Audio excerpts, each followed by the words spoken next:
capítol d'avui recorrerem el Solsonès, la comarca on hi ha més boscos de pinassa.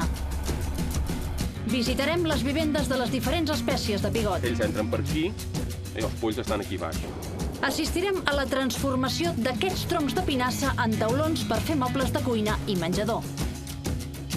Ens enfilarem per veure de prop una espècie amenaçada, el ratpenat de vora blanca. Entre els dits, diguéssim, han desenvolupat tota una membrana que els permet perfectament volar. I aprendrem com aquesta planta s'utilitzava de metge pels olis de llum.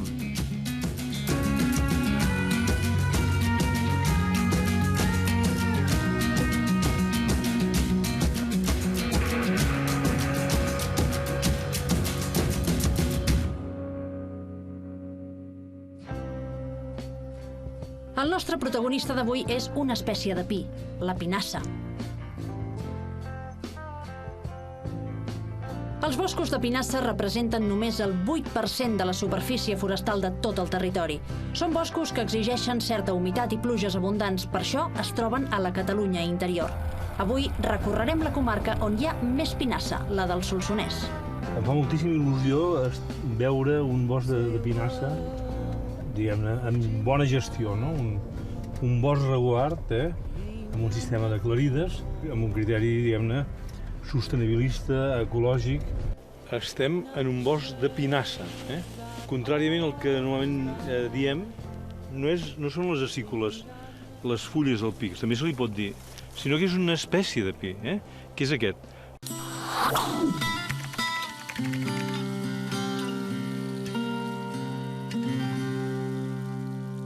La major part d'espècies de pins suporten bé els focs naturals, diguem-ne, però aquest ho passa molt malament. Concretament, en el cas dels incendis que hi va haver el 94 i el del 98, va produir una pèrdua d'un terç dels boscos de pinassa de Catalunya.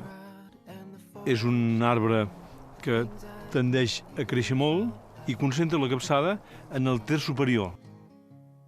I veiem exemplars que superen els 30 metres de llarg, realment és un bosc imponent. Si ens hi fixem en el sotabosc, regenera, hi ha alguns pins joves, però sobretot hi ha molt més roure. I l'acompanyen tot un seguit d'arbustos d'ambients més aviat humits, atlàntics. El terra és una gramínia, és el que li en diem el braquipòdium o el fenàs, i és pràcticament impenetrable.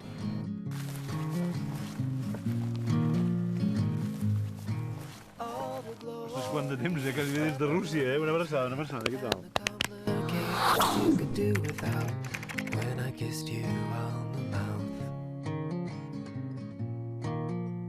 Fa 25 anys que el gestiono, amb l'enginyer que em va assessorar. Vam prendre una decisió molt important i molt poc usual aquí al Solsonès, que va ser transformar aquest bosc d'irregular a regular.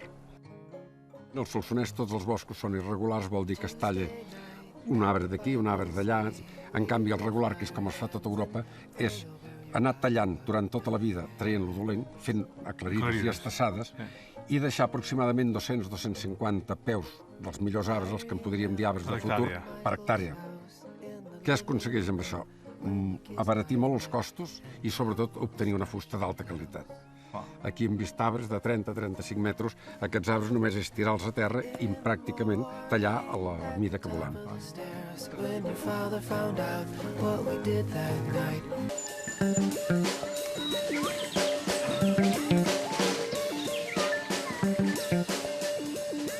Sabíeu que el bosc de pinassa no regenera si es crema? De fet, no rebrota, com seria l'alzina o el roure, o no surt de llavor, com seria el cas del pi blanc. Quan hi ha un incendi, el problema és que cremen tots els arbres productors de llavors i no hi ha aquesta regeneració. Cal que hi hagin molts arbres adults que produeixin aquests pinyons i que afavoreixin la regeneració natural. Per això, en els incendis de la Catalunya central a finals dels 90, van cremar grans extensions que encara, avui en dia, no han regenerat boscos de pinassa.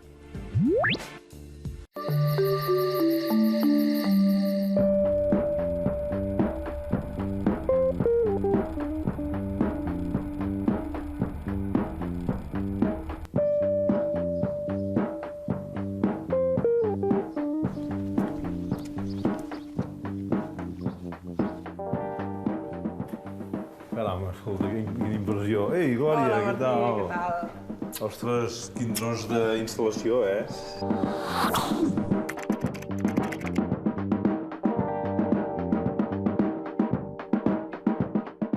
Què ens pots ensenyar, diguem-ne, de les línies de recerca que esteu fent en aquests moments? Sí, us ensenyaré alguns exemples perquè veieu el que fem i a què ens dediquem. Vinga. Per on sortim? Per aquí. Per aquí. I un caso sempre, I que ho diu molt, De potent, jo crec.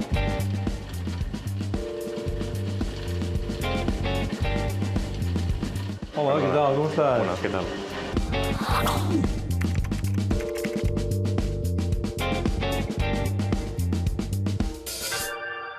A nivell tèrmic, la possibilitat que té la biomassa forestal és molt gran, perquè estem parlant de rendiments en l'aprofitament tèrmic exclusivament del voltant del 90-95%. O sigui que estaríem parlant de molts megawatts que es podrien suplir amb biomassa forestal i estaríem substituint, per tant, combustibles fòssils que amb tota aquesta incidència que tenen en el medi ambient. Però, i aquests sectors frisançosos que estan intranquils, que diuen la biomassa, acabarà amb els boscos del país... Aprofitem un 10% del que creixen els boscos cada any.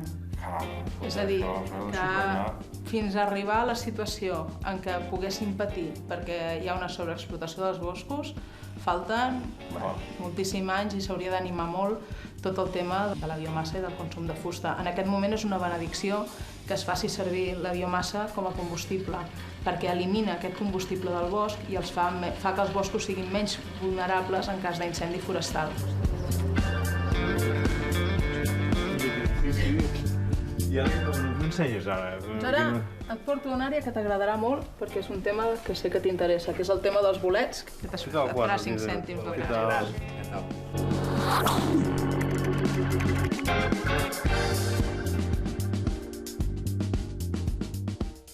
Podeu fer prediccions respecte a si hi haurà anyada o no hi haurà anyada i de qué será, de quin tipo de bolet y on? Sí, más o menos podemos decir que sí. Nuestros modelos se basan principalmente en la climatología, además del tipo de bosque, de la estructura del bosque. Y realmente es muy importante el papel, en función sobre todo de cómo se alimentan este tipo de organismos. Tenemos algunos que se alimentan de materia orgánica y lo que hacen es, como dijéramos, el papel de recicladores. Otros tenemos, por el contrario, que matan algún tipo de árboles, haciendo una selección positiva dentro del ecosistema. Y hay otros, los más interesantes, que son los que viven en simbiosis con las raíces de determinados tipos de vegetales. Tenemos que tener en cuenta que si estos hongos no están en el suelo, los árboles no pueden vivir. Escolta, i ens podries ensenyar, perquè veig que a l'entrada tens alguna... com unes maquetes, ¿no? Sí, tenemos unas reproducciones de cerámica, el rovellón, uno de ellos que es bastante claro, y luego tendríamos los que nos pueden causar algún tipo de problema. Interesante. En este caso estamos hablando de Amanita phalloides.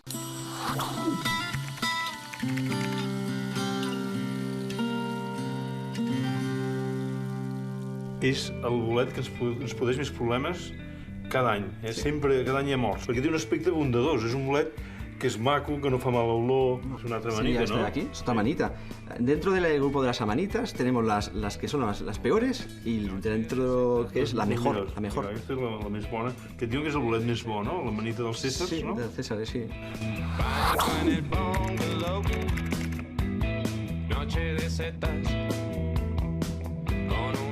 Fijaros sobre todo la diferencia, ¿no? El color.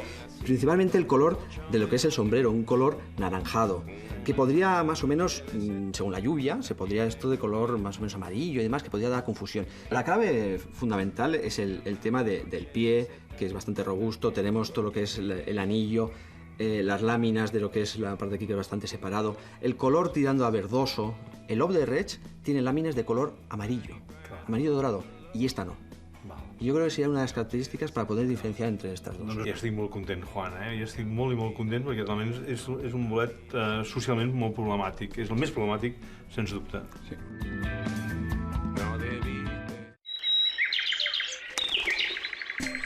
Podem parlar dels paisatges odors. De fet, arribant aquí, se sent una olor forta de boxina, que és el principi actiu que està en les fulles del boix.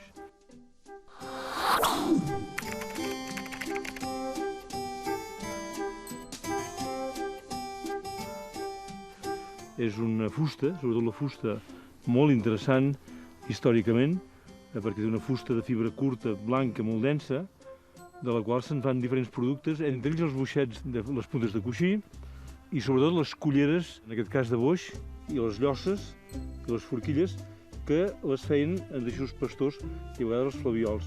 És un espai de cria preferent d'ocells com el passarell. Durant centuris el coneixement del medi ha estat molt important per la gent que vivia en el territori. El coneixement del medi volia dir trobar plantes per curar, però també trobar plantes funcionals.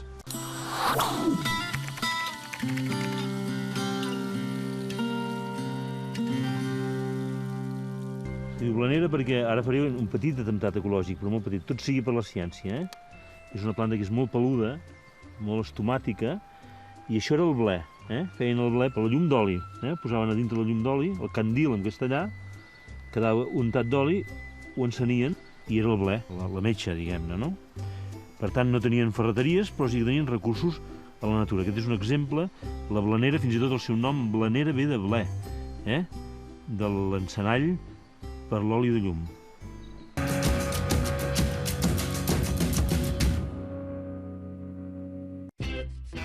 Un dels elements importantíssims del bosc és la biodiversitat animal. Ara hem quedat amb el Jordi Camprodon, que és un dels grans especialistes en biodiversitat faunística.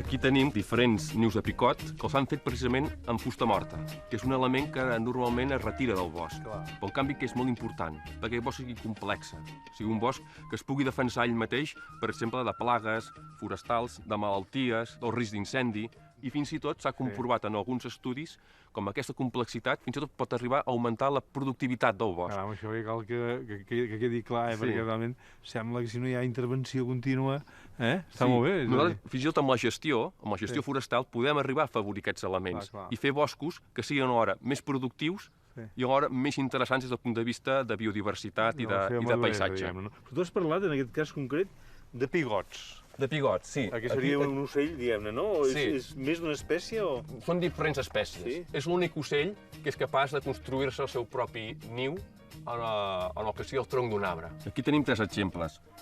Si anem de petit a gran, aquest d'aquí seria un niu de picotet. Hem de pensar que això és una branca seca d'un pollancre. Per dormir, com a joc, prefereixen aquestes branques primes. Després, quan crien, ja han d'escollir un habitacle més ampli, que càrreguen els ous i els polls. El niu aquest, de natural, estaria com a mínim a aquesta alçada o més alt, habitualment més alt, entre 8 i 10 metres, perquè com més alt és, doncs més difícil és que el puguin depredar. Llavors, el segon en grandària és el picot garser gros, que aquí tenim el niu, i aquest, en aquest cas, que és un tronc també de pollancre, fixeu-vos que és bastant més gruixut, l'hem obert. Ells entren per aquí i aquí tenen la cambra.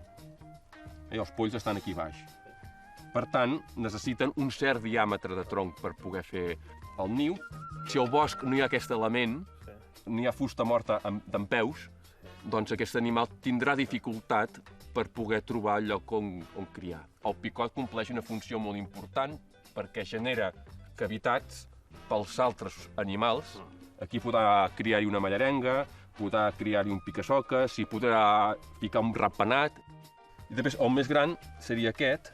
Fixeu-vos que el forat, el diàmetre del forat és més gran, que aquest seria de picot verd. Veiem que també té una cambra bastant gran. Tot això ho ha excavat el picot, Ells són insectívors. Llavors, l'abundància de picots permet controlar plagues d'insectes. Per un pupulicultor, tenir picots en la seva pollancreda és el millor que pot tenir, perquè se li mengen totes les orugues defoliadores del pollancre.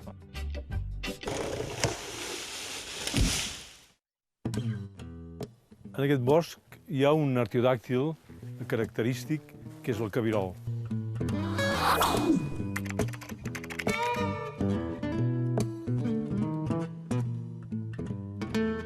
Una espècie que va desaparèixer de Catalunya al segle XVIII i va ser reintroduït. És a dir, una espècie que una vegada verificat que el XVIII desapareix, fa uns 30 anys es va procedir, a través d'un programa, a la seva reintroducció. En aquests moments, l'èxit de la reintroducció és total.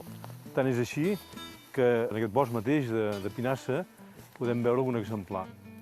I hi ha unes poblacions realment creixents que a hores d'ara volen dir que hi ha una pressió sobre el que seria el substracte herbaci d'aquests boscos que el fa molt interessant. Tot i que a vegades aquests cabirols, s'ha de dir, que en algunes zones que hi ha poblacions molt grans poden entrar en alguns conreus i tenir algun cert impacte en àrees agrícoles, però això en tot cas és un mal molt menor i el que podem dir és que aquesta reintroducció ha estat un èxit i en qualsevol cas també té un cert interès cinegètic.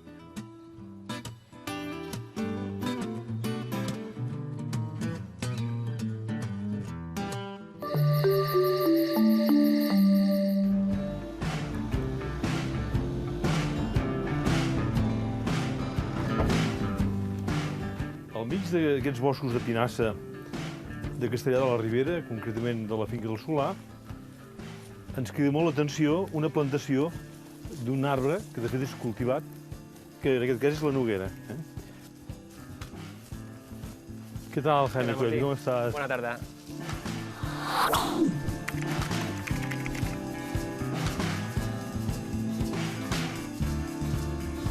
El que estem fent ara mateix és la poda.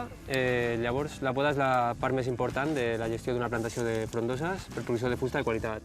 Una frondosa és un arbre que té la fulla ampla. Tot això és una fulla. També es diuen planifolis, perquè la fulla és plana, a diferència de les coníferes, que són aciculifolis. L'objectiu de la poda és produir fusta de qualitat. Fusta de qualitat. Quina qualitat té la noguera? La noguera és l'espècie que més valor rep al mercat, sempre que el tronc tingui unes condicions adequades. Hauria de tenir un mínim de 3 metres de llarg, sense cap branca ni cap defecte, i un diàmetre aproximat de 45 a 50 centímetres. Quin seria el torn de tala? Aquesta es diu que tenen uns 10 anys, no? Exacte. Aproximadament, en condicions productives, estaríem al voltant dels 35, 40, 45 anys. Crida molt l'atenció, tanmateix, la quantitat d'aquesta mena de vegetal. Què és un xantori, això? Són uns líquens que creixen. No és cap problema per l'arbre. L'arbre té un creixement molt vigorós i molt fort i segons va creixent va trencant el líquen i alhora el líquen es torna a ficar per sobre de l'arbre. En condicions mediterrànies, el factor més limitant per la producció forestal, per la producció vegetal en general, és l'aigua, especialment l'aigua durant l'estiu. S'ha de tenir en compte que aquest tipus de terreny són petits bancals de mitja muntanya, estem ara per sobre de 700 metres d'alçada. Llavors, el problema de la precipitació és que està malament repartida durant l'any, la precipitació més forta és durant la tardor i la primavera, mentre que a l'estiu les temperatures són molt elevades i la precipitació és baixa. Fixeu-vos bé, els gestors forestals, els propietaris forestals, estan invertint ara en una cosa que acolliran els seus recol·lectaran els seus nets. Molt amable i molt interessant. Vinga, moltes gràcies. Endavant, que vagi molt bé. Vinga. Gràcies.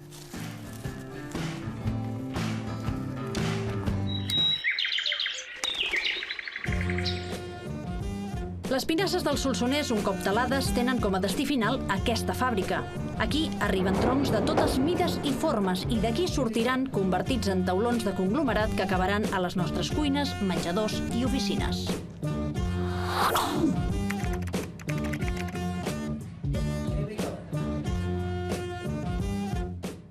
Des d'on us ve aquest pi? D'un radi d'uns 100 quilòmetres al voltant de la fàbrica. Després rebem estella, que és procedent de la trituració del tronc, reciclat i serradures. De tot això fem unes neteges i triturem i ho convertim en viruta. I llavors el taulero està conformat per les capes exteriors, és material fi, serradís, que en diem nosaltres, i la part interna, estelles de poc tamany. Això barrejat amb resines d'urea formol és el que li dona la consistència al taulero.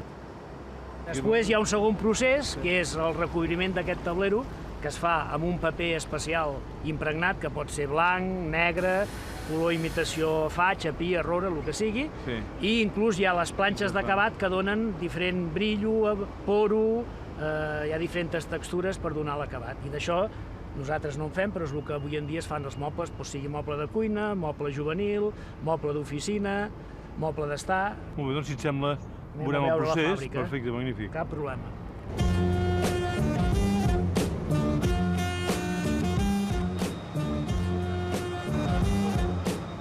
aquí entra el que nosaltres en diem la manta formada, el sàndwich que hem parlat abans, aquí comença la premsa, aquí per efecte de temperatura i de pressió escalfem, es cou i al final surt el taberó ja fet. Allà podem veure com el tallem. És una cosa curiosa perquè el tallem en diagonal, perquè el taberó va avançant, l'hem de tallar en diagonal perquè si no, no el podríem tallar. I llavors passa pels voltejadors aquells que veieu, que allà el que fem és refredar, perquè si aquest tablero s'apilés tal qual surt amb calent, rebentaria, perquè acumularia tanta calor que al final rebentaria. Aquí té el procés de refredament, i després, una vegada s'ha refredat, s'apila, i d'aquí ja passa la secció de lijadores, perquè el taberó tal qual no s'hi podria enganxar res a sobre. S'ha d'obrir el poro, perquè si no, no s'hi podria enganxar ni un laminat, ni una melamina, ni un PVC, res.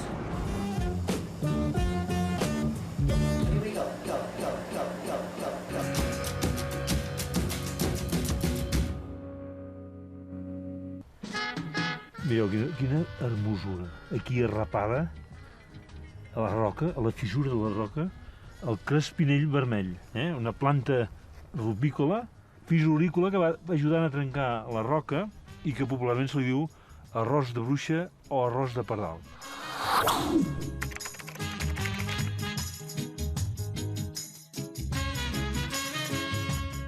És un exemple d'alta especialització en un medi tan hòstil, amb uns canvis de temperatura, amb neu, amb glaç, amb fortes insolacions, acompanyat d'aquest xicot que ja l'hem vist en altres llocs, que és el geogràfic, el líquen geogràfic, junt amb aquest altre líquen groc, que és la xantòria.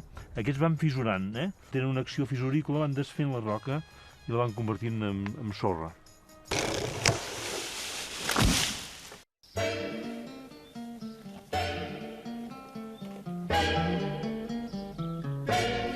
David.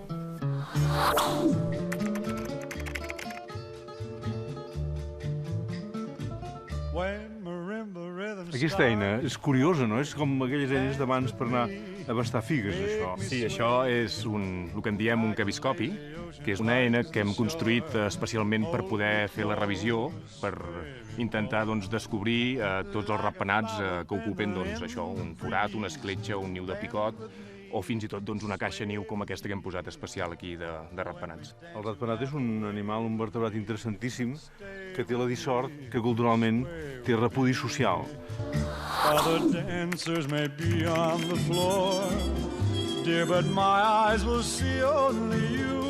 Històricament s'ha associat a la bruixeria, a males coses, fins i tot en les pel·lícules aquestes de por, el Dràcula i tot plegat, no? Ens interessa especialment les espècies forestals perquè són aquelles espècies de ratpenat, per un costat, moltes de les quals estan amenaçades a nivell europeu i per tant tenen una importància cabdal. Martí, hem trobat 3 ratpenats. Ostres, interessant, no? Molt bé. Fixa't. Estaven dins la caixa. Ara es tracta de veure què són. De fet, aquí el que veiem, si us hi fixeu, són 2 adults i les 2 cries, d'acord? I cada cria va amb la seva mare. Entre els dits, diguéssim, han desenvolupat tota una membrana que els permet perfectament volar amb una agilitat extraordinària. I com és que s'orienten? És a dir, com és que no piquen amb els arbres a bosc? No, perquè tenen un radar extraordinari. Ara mateix, per exemple, el que està és fent crits d'ultrasons i llavors a partir dels crits, a partir del rebot, sap perfectament quines figures i què hi ha al seu voltant per conèixer perfectament metro a metro o centímetre a centímetre exactament què. Tot el paisatge sonor, diguéssim. Sonor. I veu, però no té una agudesa visual com podria tenir un altre mamífer i menys com nosaltres. No? Sí, són molt petits. Aquestes espècies, que és el que se'n diu ratpenat de vora blanca, perquè té una franja bastant marcada a tota l'ala de color blanc. Durant l'hivern el que fan és un repòs, diguéssim, entren en torpor, que se'n diu, que llavors el que baixen és l'activitat del cor i sempre intenten mantenir aquella temperatura entre els 0 i els 3 graus els hi va perfecte, perquè d'aquesta manera es mantenen constant durant l'hivern. Aquells hiverns que a vegades puja de cop en un febrer les temperatures, que llavors els pot despertar. I com que són de metabolisme molt grans, han de sortir a alimentar-se. I això és un greu problema perquè llavors no hi ha insectes. Normalment només en tenen una de cria. Van canviant molt sovint de cavitat. O sigui, pots trobar un dia la mare amb la cria amb una cavitat junt amb altres mares amb cries i després l'endemà igual ha canviat. S'han dut la cria a coll i se l'han dut a una altra cavitat. Si et sembla, la deixem amb la mare perquè això sí que és una mica delicat i els portem cap a la caixa.